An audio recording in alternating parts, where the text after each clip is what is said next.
New ইয়র্কের জ্যাকসনহাইটস থেকে আপনাদের সঙ্গে আছে আমি খালেদ মহিউদ্দিন। ডিসেম্বরের নির্বাচনের দাবিতে বিএনপি অনড়। কিছুক্ষণ আগে সংবাদ সম্মেলনেও বিএনপি নেতৃবৃন্দ জানিয়েছেন যে ডিসেম্বরের মধ্যে বা কোনো নির্বাচনে সুস্পষ্ট ঘোষণা না আসায় তারা হতাশ, এবং প্রধান উপদেষ্টার সাথে তাদের যে বৈঠক, সেই বৈঠকের পরে তারা সুস্পষ্ট নির্বাচনের ঘোষণা আশা করেছিলেন।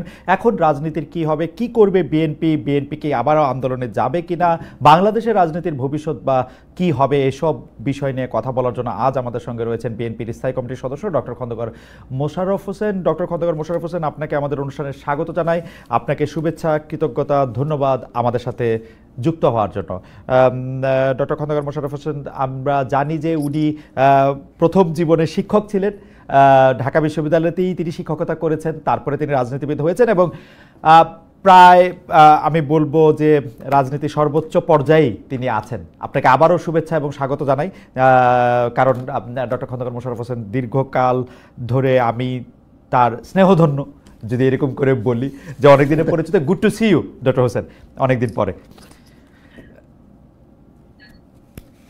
আমরা আপনার অনুমতি নিয়ে প্রথমেই আপনাকে একটু প্রশ্ন করতে চাই যে কিছুক্ষণ আগে আমরা দেখলাম যে কিছুক্ষণ আগে একটা সংবাদ সম্মেলনে, যে সংবাদ সম্মেলনে আপনি আসলে আপনাদের বক্তব্য পাঠ করেছেন, বিএনপির অন্যান্য শীর্ষ নেতৃবৃন্দও আপনার সঙ্গে ছিলেন। সেখানে আপনি বলেছেন যে প্রধান উপদেষ্টা বৈঠকের পরও নির্বাচনের সুস্পষ্ট ঘোষণায় না আসায় হতাশ বিএনপি, এরকম একটা হেডলাইন হয়েছে পত্রপত্রিকা। কিন্তু আমরা জানতে চাই যে নির্বাচনের কি সুস্পষ্ট ঘোষণা আপনারা আশা করছেন? প্রফেসর ইউনূস এবং তার দপ্তর থেকে বারবার জানানো হচ্ছে যে ডিসেম্বর থেকে জুনের মধ্যেই, 2025-এর ডিসেম্বর থেকে জুনের মধ্যে নির্বাচন হবে। এইটা কি আপনার মানে এই 6 মাসের একটা টেনিউর কেন বিএনপি যথেষ্ট মনে করছে না? বিএনপি কেন একটা নির্দিষ্ট ঘোষণাই চাচ্ছে? আপনি যদি আমাদের একটু ব্যাখ্যা করতেন ডক্টর হোসেন। ধন্যবাদ খালেদ মহিউদ্দিন। আমি আপনার মাধ্যমে শ্রোতা দর্শকদের সকলকে আমার শুভেচ্ছা জানাচ্ছি। আজকে বাংলাদেশে অত্যন্ত আলোচিত বিষয় হচ্ছে রাজনীতিতে, বিশেষ করে আগামী নির্বাচন।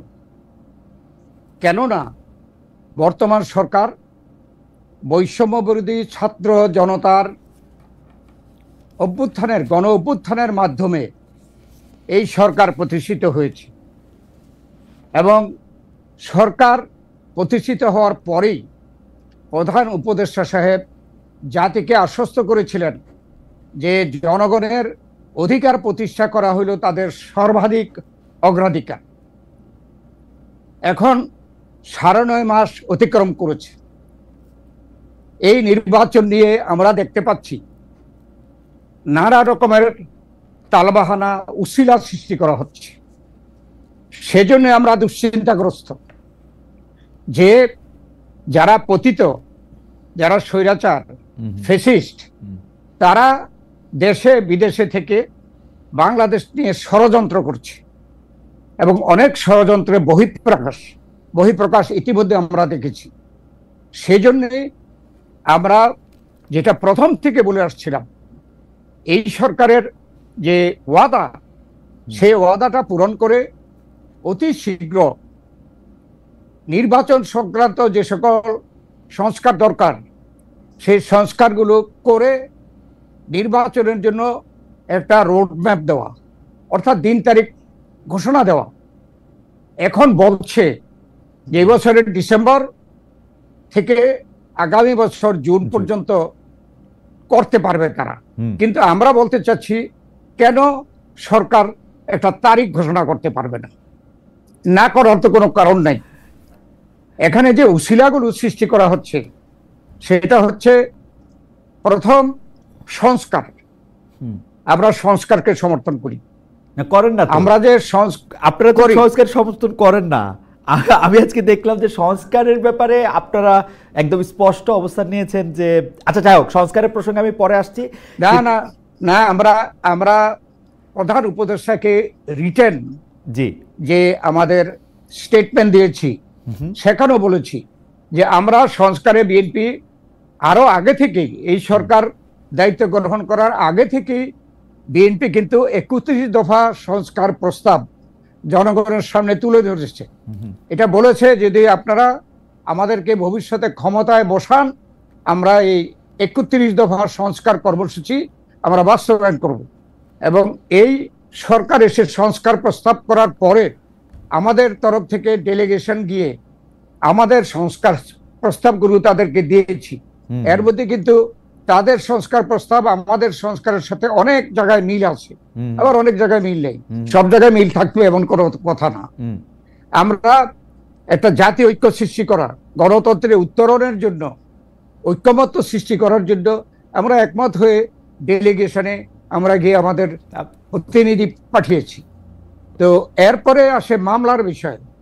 জি, মামলা আমরা বলতে চাই বিচার বিচারের ব্যাপারে আমরা কাল সেদিনও প্রধান উপদেষ্টার কাছে বলেছি লিটেন, আজকেও আমরা যে প্রেস ব্রিফিং করেছি এখানে বলেছি যে মামলা যাতে করে দ্রুত শেষ হয় এ ব্যাপারে বিএনপি সবচেয়ে আগ্রহী।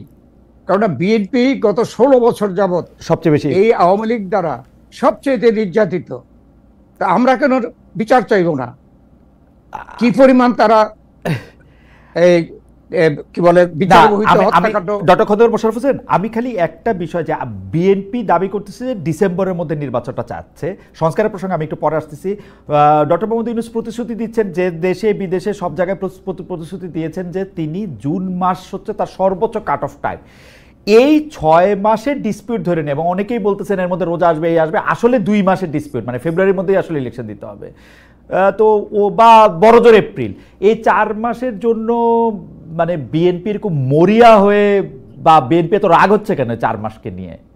বিএনপি কেন এত অস্থির? কেননা এখানে আপনি যে কথা বললেন যে প্রধান উপদেষ্টা তো ডিসেম্বর না হয় জুনে করতে পারবে বলে বলেছে। জি, তা আমরা কেন এই জন্য ধৈর্য ধারণ করি না? জি, কেননা ইতিমধ্যে আমরা দেখছি যে জাতীয় সংসদ নির্বাচন সম্পর্কে কেউ কেউ এ সম্বন্ধে বিতর্ক সৃষ্টি করছে। যেমন লোকাল গভর্নমেন্ট ইলেকশন, স্বায়ত্তশাসন নির্বাচন দিতে হবে, এই কথাও কেউ বলেছে জাতীয় সংসদ নির্বাচনের আগে। সেই জন্য আমি সংস্কার এনেছিলাম। সংস্কার, বিচার এগুলোকে কিন্তু সামনে আনা হচ্ছে। কিছু এগুলো তো দরকার নাই। আমরা যে জন্য বলছি আমরা সংস্কার চাই। সংস্কার কিন্তু একটা দিন তারিখ ঠিক করে বলা যাবে না, ওই দিনের মধ্যে এই সংস্কারটা শেষ করতে হবে। সংস্কার একটা চলমান বিষয়। ঠিক মামলার ব্যাপারে, রায়ের ব্যাপারে বা পরিচালনার ব্যাপারে আমরা সবসময় সবাই আশা করি যে মামলাগুলো একটা স্বাধীন সার্বভৌম বিচার বিভাগের অধীনে মামলাগুলো নিষ্পত্তি হোক। রাইট। তো যদি স্বাধীন বিচার ব্যবস্থাই বলি, তাহলে আমরা কোনো পলিটিক্যাল পার্টি হিসাবে বা সরকারের একজন উপদেষ্টা হিসেবে কিভাবে বলতে পারি যে অমুক দিনের মধ্যে, এত তারিখের মধ্যে এই রায় দিতে হবে? অর্থাৎ সে কারণে আমরা বলছি যে উসিলাগুলো সন্দেহজনক, যে কাজগুলো আমরা সিমালটেনিয়াসলি করতে হবে। রাইট, আমরা এই প্রসঙ্গে আসব। আমরা একটু পিছনে ফিরে যাই। প্রধান উপদেষ্টার সাথে যে বিএনপির বৈঠক, সেখানে আপনি নেতৃত্ব দিয়েছেন বিএনপির পক্ষ থেকে, সাথে আরো 3 জন শীর্ষ নেতা আপনাদের মধ্যে ছিল।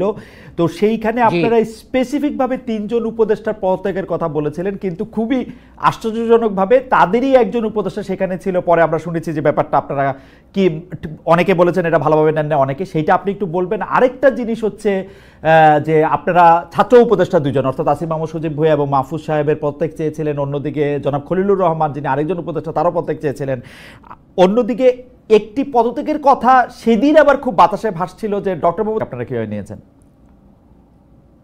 এক হচ্ছে প্রধান উপদেষ্টা প্রফেসর ডক্টর ইউনূস পদত্যাগ করবেন, এটা একটা গুঞ্জন। এটা বাংলাদেশে বিভিন্ন মিডিয়া, সোশ্যাল মিডিয়ায় এটা প্রচার করেছে, এবং আমরা শুনেছি যে তিনি আসলে এই কথা বলেন নাই। এই কথাটা প্রচার করেছে একটি দলের নেতা। জি, তাই আমরা যে দেখা করেছি ওই দিন পরিষ্কারভাবে বলেছি যে আমরা কি আপনার পদত্যাগের কথা কোনো সময় বলেছি? কোনো সময় কোনো দাবি করেছি? তাই আপনি কেন বলবেন যে আপনি পদত্যাগ করবেন? তিনি যেটা বলেছে যে এটা ওনার প্রেস সেক্রেটারিও বলেছে যে বিভিন্ন দাবি দেওয়া, বিভিন্ন বিষয় এমনভাবে চাপ দেওয়া হচ্ছে, তাতে উনি মনে করছেন এত চাপ দেওয়া হচ্ছে তাইলে আর আমি থেকে লাভ কি। কিন্তু আমরা বলে এসেছি যে না, আপনাকে থাকতে হবে। এদেশের মানুষ অনেক আশা করে আপনাকে এই পদে বসিয়েছে, এবং যেই কাজটা আপনি করতে হবে মিনিমাম, যে এই দেশের জনগণের ভোটে নির্বাচিত একটি সরকারকে, জনগণের সরকারকে প্রতিষ্ঠা করে আপনি একটি নিরপেক্ষ সরকার আপনি শোষণ মানে বিদায় নিতে পারবেন। কেন এখন আপনি পদত্যাগের কথা বলবেন?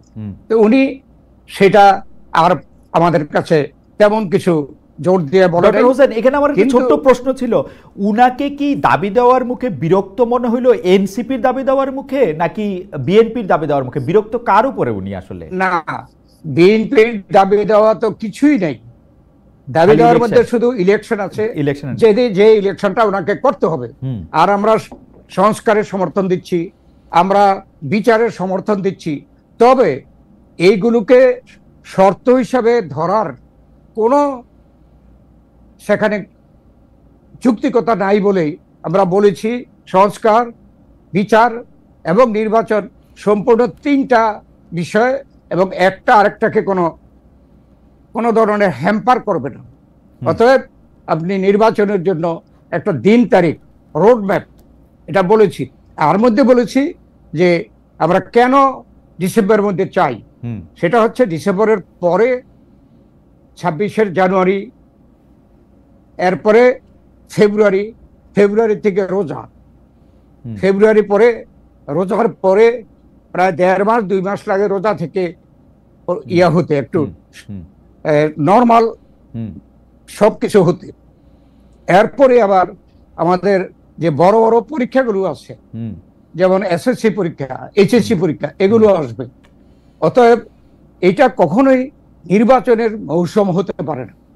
নির্বাচনের মৌসুম শীতকালে, সেই জন্য আমরা বলছি যে ডিসেম্বর এটা নির্বাচনের মৌসুম হিসাবে সবার থেকে গ্রহণযোগ্য হবে। আপনারা একটা ডেট চাইতেছেন এবং 3 জন উপদেষ্টা পদত্যাগ চেয়েছেন, এবং এর মধ্যে একজন উপদেষ্টাকে নিয়েই ডক্টর মোহাম্মদ ইউনূস বৈঠক করেছেন। এই বিষয়টা থেকে আপনারা কি বার্তা পেলেন? মানে না, আমরা সেখানে উপস্থিত হওয়ার আগে জানি না যে প্রফেসর ডক্টর ইউনূসের সাথে কারা কারা উপস্থিত থাকবেন। এখানে তো প্রফেসর আলী রিয়াজ, তিনি তো এই উপদেষ্টা কমিটির কেউ না, তিনি দ্বিতীয় ব্যক্তি হিসেবে উপস্থিত ছিলেন। তারপরে উপদেষ্টা যারা ছিলেন আমরা তো আগে জানি না কারা এখানে থাকবেন। সেখানে আমরা 3 জন যে উপদেষ্টার কথা বলেছি বিতর্কিত, সেটা তারা খুঁজে বের করবে। ওকে, ডক্টর খন্দকার মোশাররফ হোসেন, এই কথা কি ঠিক যে যেদিন আপনারা তার সঙ্গে দেখা করতে গিয়েছেন তার আগে থেকে আপনারা তার সময় চাইছিলেন দেখা করার জন্য এবং আপনারা পাইছিলেন না? যেটা আমরা এর আগেই যখন আমাদের এই গুঞ্জন ঢাকায় বা বাংলাদেশে শুরু হলো যে প্রফেসর ইউনূস পদত্যাগ করতে চায়, তখনই আমাদের দল থেকে ওনার সাথে দেখা করার জন্য আমরা অনুরোধ করেছিলাম, কিন্তু সেই সময়টাই দিতে পারে নাই। যেদিন থেকে উনি দলের সাথে কথা বলবে ঠিক করেছে, সেই দিন কিন্তু প্রথম আমাদেরকে ডেকেছে। ওকে, আমরা সেই ভালো উদ্দেশ্য নিয়েই, আমাদের খোলা মন নিয়ে আমরা আগেও চেয়েছিলাম, দিতে পারে নাই, ওনার ব্যস্ততা থাকতে পারে। যেদিন দিয়েছে আমরা সেই দিনই সেখানে আমরা সাক্ষাৎ করতে গিয়েছি। খালেদা জিয়া, বিএনপি চেয়ারপারসন বেগম খালেদা জিয়া লন্ডনে যাওয়ার আগে তার সঙ্গে দেখা করেছিলেন সেনাপ্রধান। নির্বাচনের 3 মাস, করিডোর বন্দর, এসব বিষয় নিয়ে বিএনপির সঙ্গে আর্মির অবস্থান কাছাকাছি। অনেকেই বলছেন যে বিএনপির সাথে সেনাপ্রধান একটা প্যাক্ট করেছেন এবং এই সরকারের সাথে তার দূরত্ব তৈরি হয়েছে। সেনাপ্রধান যতটা বিএনপির সাথে একই লাইনে কথা বলছেন ততটা সরকার প্রধান বলছেন না। আপনাদের সাথে কি সেনাপ্রধানের আসলে একটা প্যাক্ট হয়েছে, বা বিষয়টা কিভাবে প্রশ্ন করব যে আপনারা আর আর্মিরা এক দল আর ডক্টর ইউনূসের অধীনে সরকার আরেক দল, ব্যাপারটা কি এরকম? এইটাও একটা গুঞ্জন। আমরা দলের তরফ থেকে কখনো সেনা প্রধানের সাথে কোনো সভা বা কোনো আলাপ পরামর্শ করি নাই। একথা সত্যি, দেশনেত্রী বেগম খালেদা জিয়া চিকিৎসার জন্য বিদেশে যাবে, সেই বিদেশে যাওয়ার আগে তিনি দেখা করতে গিয়েছিলেন। তার সাথে কি কথা হয়েছে আমরা জানি না, মিডিয়ায় সেটা প্রকাশ হয়নি। এখানে যে কথা বলা হচ্ছে, যারা আমাদের সাথে শত্রুতা করছে বিনা কারণে, আর যারা নির্বাচনকে বিলম্ব করার জন্য নানাভাবে কারসাজি বা উশিলা সৃষ্টি করতে চাচ্ছে, আমরা দেখছি যে এই যে গুঞ্জনটা তৈরি করেছে যে আমরা এবং সেনাবাহিনী একটা সভা সমাবেশ করে আমরা হয়তো এটার সিদ্ধান্ত নিয়েছি যে এটা সম্পূর্ণ বানোয়াট, আমাদের সাথে কোনো পরামর্শ হয় নাই। না, ব্যাপারটা হচ্ছে এরকম যে আমরা শুনছি যে সেনাপ্রধান প্রথম যখন আসলে মানে সেনাপ্রধান অফিসারদেরকে কি বলেছেন কয়েকদিন আগে দরবারে, সেটা আসলে আমরা ভেরিফাই করতে পারিনি। পত্রপত্রিকা যদিও লিখেছে নানা রকম, কিন্তু সেনাপ্রধান রয়টার্সকে একটা ইন্টারভিউ দিয়েছিলেন। সেই ইন্টারভিউর মধ্যে তিনি বলেছিলেন 18 মাসের মধ্যে তিনি নির্বাচন চান, অর্থাৎ এই সরকার ক্ষমতা গ্রহণের 18 মাসের মধ্যে। সেটা মোটামুটিভাবে এই বছরের ডিসেম্বরটার মধ্যে যায়। এই কথা আবার তিনি বলেছেন বলে আমরা শুনেছি, বা তিনি আসলে ডিসেম্বরের মধ্যেই আসলে নির্বাচন চান। তার এই বক্তব্য, যেখানে আসলে সংস্কার বা অন্যান্য বিচার যেগুলির ব্যাপারে আসলে অনেকেই প্রশ্ন করছেন, তাইলে কি জুলাই আগস্টের আন্দোলনটা শুধুমাত্র এই নির্বাচনটাকে সামনে রেখেই হয়েছে? সেই ক্ষেত্রে কি মানে ওইটা মনে করা একটু স্বাভাবিক না যে বিএনপির সাথে এই সেনাপ্রধানের বা সেনাবাহিনীর উপরের দিকে যারা আছে তাদের একটা সংযোগ বা আমি আপাত বলবো না, মানে তাদের একটা বোঝাপড়া হয়েছে, ওরকম কি মনে করা যায় না? আমার জানা মতো সেনাবাহিনীর সাথে, সেনাবাহিনীর প্রধানের সাথে বিএনপির এই ধরনের কোনো সমঝোতা হওয়ার জন্য বৈঠক বা কোনো রকমের আলোচনা হয়নি। এখন সেনাবাহিনী প্রধান যদি কোনো বিষয়ে একটা মতামত প্রকাশ করে, সেটা তো ব্যক্তি হিসাবে করতেই পারে। আর আমরা তো সেনাবাহিনীর প্রধান এই কথা বলার অনেক আগে থেকেই আমাদের দাবিটি আমরা করে আসছি সব সময়, যে আমরা এই সরকারকে সহযোগিতা করছি এবং সংস্কারও আমরা সমর্থন করছি। তবে সব সংস্কার কিন্তু দিন তারিখ ঠিক করে শেষ করা যাবে না, এটা চলমান বিষয়। শুধু নির্বাচন সংক্রান্ত সংস্কারগুলো অতি দ্রুত শেষ করে নির্বাচনের দিন তারিখ ঘোষণা করার জন্য আমরা কিন্তু প্রথম থেকেই চাপ দিয়ে আসছি। ওকে, অন্য একটু প্রসঙ্গে যাই। বিএনপির ভারপ্রাপ্ত চেয়ারম্যান জনাব তারেক রহমান লন্ডন থেকে ভার্চুয়ালি আপনাদের সঙ্গে মিটিং করছেন, তৃণমূলের মিটিং করছেন, বক্তৃতা দিচ্ছেন, কিন্তু আপনি কিন্তু মনে করেন না যে জনাব তারেক রহমান যদি এখন দেশে ফিরতেন তাইলে দলের নেত্রী কর্মী তাদের মধ্যেও একটা মানে কি বলবো, এক ধরনের প্রাণচাঞ্চল্য আরও বেশি সৃষ্টি হতো এবং দেশের মাটি থেকে তার কর্মকাণ্ড পরিচালনা করা সহজ হতো? আমাদের সহজ প্রশ্ন, জনাব তারেক রহমান এখন দেশে ফিরছেন না কেন আসলে? আমরা যতটুকু জেনেছি যে ঢাকায় যে উচ্চ আদালতে এখনো হাইকোর্ট লেভেলে একটা সিদ্ধান্ত হয়েছে, তারপরে এই হাইকোর্টের রায়ের বিরুদ্ধে আপিল হয় কিনা এটা দেখতে হবে। যেমন জোবায়দা রহমান আসছে দেশে, তিনি কিন্তু হাইকোর্ট থেকে এই সিদ্ধান্ত নিয়ে তারপরে সুপ্রিম কোর্টে আপিল করেছেন, এখনো অপেক্ষা করছে। এই যে প্রসেস, এইটা কিন্তু এখনো বাকি আছে। তো তারেক রহমান আমাদের জানা মতো তিনি যত শীঘ্র পারেন ফিরবেন, তবে বাংলাদেশে যে আইনি জটিলতা আছে এটাকে পরিষ্কার করেই তিনি ঢাকায় ফিরতে চান। এবং আমাদের বিএনপি নেতা কর্মীরা, দেশের জনগণ প্রত্যাশা করে যে যত শীঘ্র তিনি ঢাকায় আসবেন এবং আমাদের নেতৃত্ব নেবেন, ততই দেশের জন্য, জনগণের জন্য, জাতির জন্য মঙ্গলজনক। ডক্টর হোসেন, উনি যদি কোনো রকম কোনো আইনের থাকেও উনি আইনের মোকাবেলা বিদেশ থেকে করতে চান না, বিদেশ থেকেই করতে চান, দেশ থেকে করতে চান না, এটা কি কোনো রিজন আছে? ওনার কি বাংলাদেশের বিচার বিভাগ বা আইন আদালতের প্রতি আস্থা ওরকমই নাই যেরকম ছিল না শেখ হাসিনার আমলে? না, সম্পূর্ণ আস্থা আছে। কেননা হাইকোর্ট লেভেলে তারেক রহমানের পক্ষে রায় হয়েছে। রাইট। এখানে নিয়ম মতো আপিল করতে পারে কোন পার্টি। আপিল হচ্ছে কিনা এটার একটা সময় সীমা আছে। এই সময়ের মধ্যে যদি আপিল না হয় তাহলে ওই হাইকোর্টের রায় বহাল হবে। এটা দেখার জন্য আমার বিশ্বাস যে তারেক রহমান এখনো দেশে ফিরছে না। ওকে, কিন্তু তিনি তো প্রকৃতপক্ষে এই লন্ডন থেকেই বিএনপিকে নেতৃত্ব দেওয়া, জনগণকে নেতৃত্ব দেওয়া, এটা কিন্তু বহুদিন যাবতীয় করে আসছেন এবং জনগণ তা গ্রহণ করেছে। না, সেটা তো একটা আলাদা পার্সপেক্টিভ ছিল যে শেখ হাসিনার আমলে উনি তো দেশে ফেরাটা, আমারও কথা হয়েছিল তার সঙ্গে। সেখানেও তিনি বলেছিলেন যে, আমি শেখ হাসিনার আমলের কথা বলছি, যে সেখানে তার এই ভয় ছিল যে, বা শঙ্কা ছিল, আমি যদি এটা বলি যে তাকে আসলে কারাগারে প্রেরণের, অন্যায় রায় দেওয়ার, এরকম নানা ধরনের। এখনো কি উনি এই শঙ্কাটার মধ্যে আসেন কিনা সেটা হচ্ছে আমার প্রশ্ন। এবং হাইকোর্টে উনি সবগুলি মামলা ওনার খালাস হয়েছে, এখন এর বিরুদ্ধে এপিল হবে কিনা সেই জন্য ইনি অপেক্ষা করবেন। এপিলেরও কিছু সময় আছে, আবার নতুন মামলা উদ্ভূত করানোরও কিছু সময় আছে। আপনারা রাজনীতিবিদ, আপনি এটা আরো খুব ভালো করে জানেন, মামলা মোকদ্দমা তো থাকেই। সো মানে ঘরের ছেলে ঘরে ফিরবে না কেন? হ্যাঁ, না, ঘরে ফিরবে। ঘরে ফেরার জন্য সে এত রাখার মতোই এক ধরনের মানে নন প্লেইং ক্যাপ্টেন হিসেবে দলে থেকে যাবেন।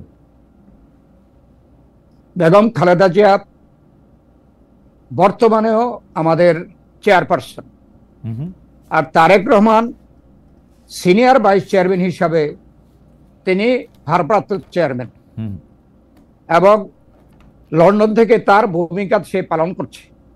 বেগম খালেদা জিয়া হয়তো যেদিন থেকে প্রয়োজন মনে করবে যে তিনি বাংলাদেশে সরাসরিভাবে ওপেনলি রাজনীতি শুরু করবেন, আমরা দৃঢ় বিশ্বাস করি সেই দিন থেকে তিনি সিদ্ধান্ত নেবেন। আমরা এই সিদ্ধান্ত দিতে পারবো না।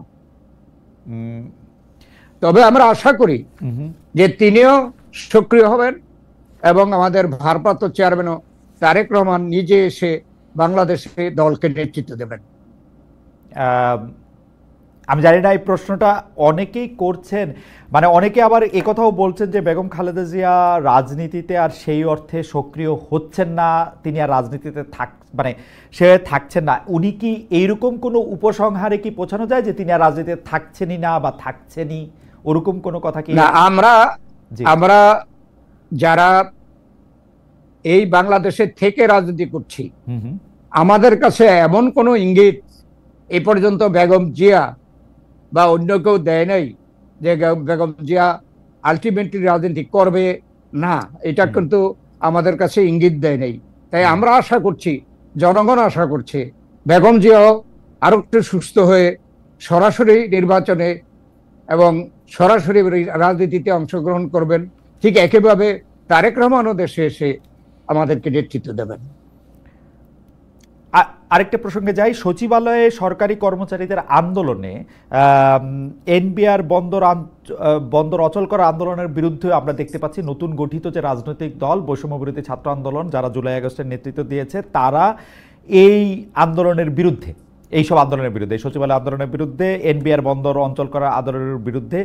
এসব নিয়ে বিএনপির অবস্থানটা কি? কেন এই ধরনের আন্দোলন, মানে এই প্রশ্নটা হচ্ছে, এই ধরনের আন্দোলন সংগ্রামে আসলে বিএনপি প্রতি সরকারি কর্মচারী নেতা, বিএনপি প্রতি শ্রমিক নেতারাই ফ্রন্টলাইনার, বিএনপি প্রতি শ্রমিক কর্মচারী সংগঠনগুলিকে আমরা দেখতে পাচ্ছি যে এসব আন্দোলনে সক্রিয় বলে অনেকে অভিযোগ করছেন। বিএনপির এগুলিতে অবস্থান কি? এনসিপি স্পষ্ট বলেছেন, এনসিপি নেতৃবৃন্দ, যেমন আমি আব্দুল হান্নান মাসুদ বলে এনসিপির একজন নেতা আছেন, তিনি বলছেন আজ সচিবালয়ে এনবিআর কিংবা পোর্টে যারা স্ট্রাইক করছেন তাদের বলছে বিপ্লব ওখানেও হবে। হাসান আব্দুল্লাহ বলছেন জনদুর্ভোগ ও ফেসিবাদ দীর্ঘায়িত করার ক্যান্টনমেন্ট হিসেবে পরিচিত সচিবালয়ের কুসম্পর্কে সচেতন থাকুন।